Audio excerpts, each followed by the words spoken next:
세상 읽어주는 남자 이상훈입니다. 오늘은 희토류를 통해서 자원 패권 경쟁에 대해서 한번 얘기해 보겠습니다. 지금 희토류는 시끄러운 상황인데요.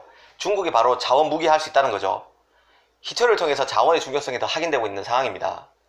그런데 역설적으로 자원을 통해서 미국을 협박하고 있는 중국은 자원이란 관점에서 보면 미국의 게임이 되지 않습니다. 그걸 한번 얘기해 보려고 합니다.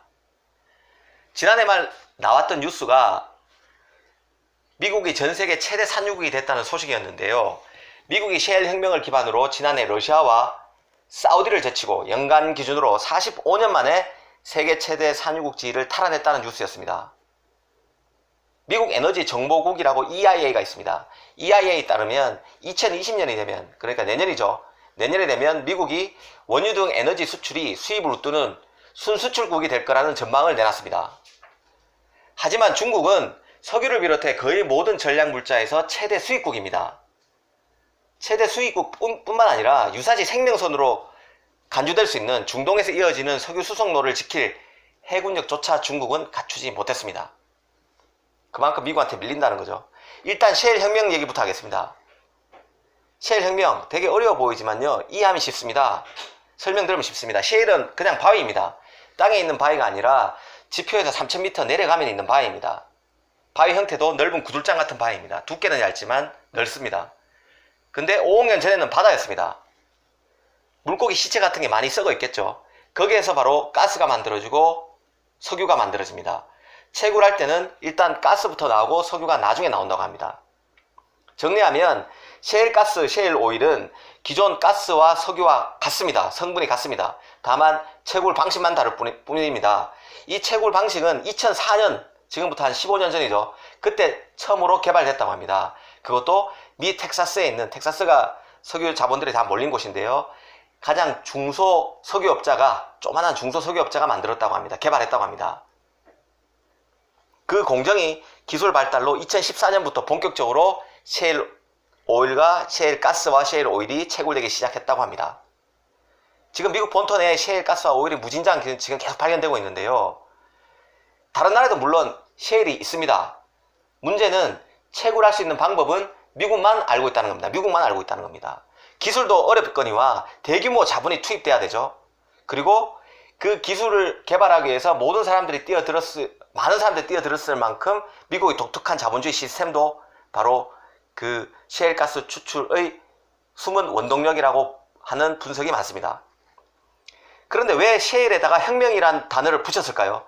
셰일 혁명이 왜 중요한가 하면 미국의 하루 석유 사용량 추이를 보면 알 수 있습니다. 하루 석유 사용량 추이와 수입과 자체 생산 추이를 보면 되죠. 사실 미국인이 하루에 쓰는 석유량은 하루에 1800만 배럴이라고 합니다. 1800만 배럴.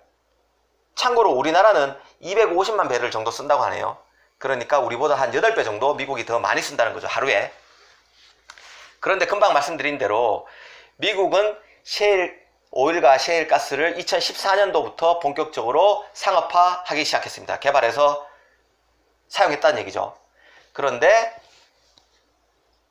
이전에는 셰일 오일이 나오기 이전에는 하루에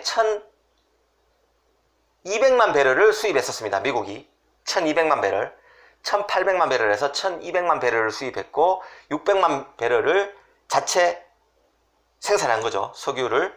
그런데 최근에는 2014년부터는 바뀌어졌습니다.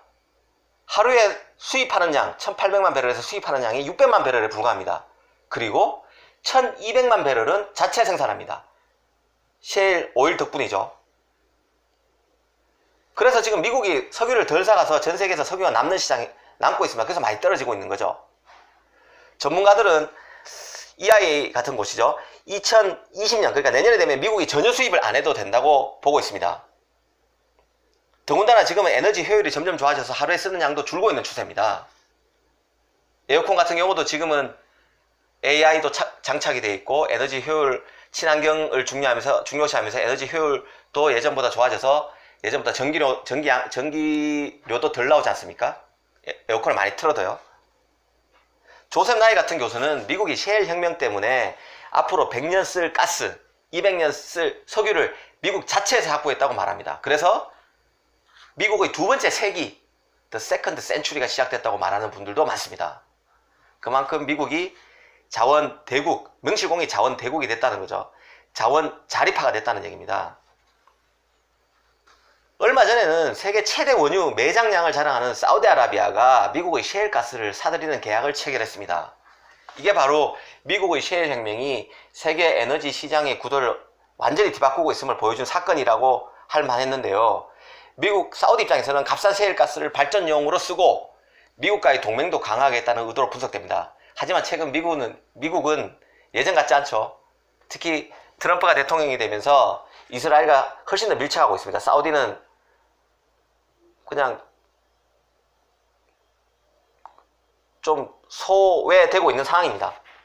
그만큼 미국이 자원에 관해서는 이제는 중동을 덜 의존해도 된다고 하는 자신감이 생긴 겁니다.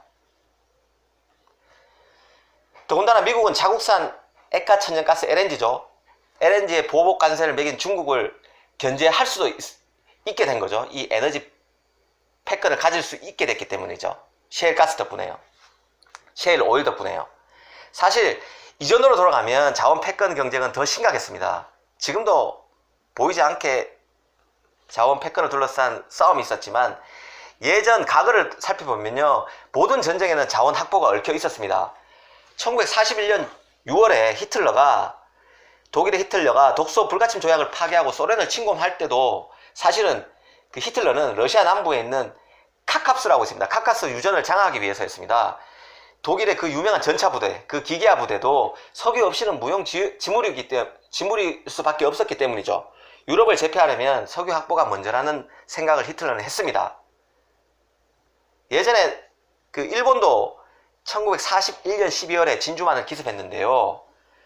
그때도 사실은 미국의 대일 석유 금수 조치로 결정적 타격을 받은 직후의 일입니다. 진주만 기습이요.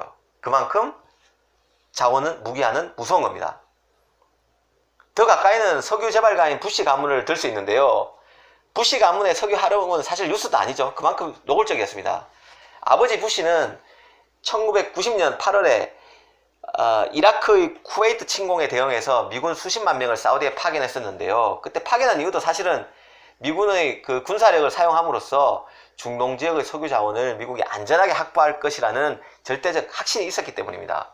아들 부시도 2003년 3월에 이라크를 침공했었죠.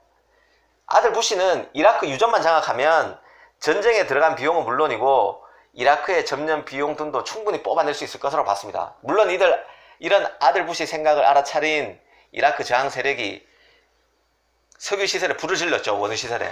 그래서 그 이라크에 대한 아들 부시의 그 구상은 한낱 백일몽에 그쳤습니다.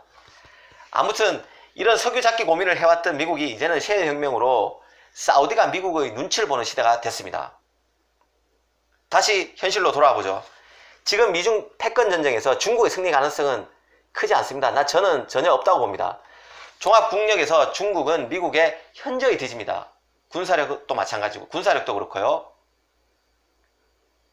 경제력도 그렇고요, 식량자원, 제일 중요한 식량자원, 그리고 자원, 그냥 일반 자원도 그렇습니다.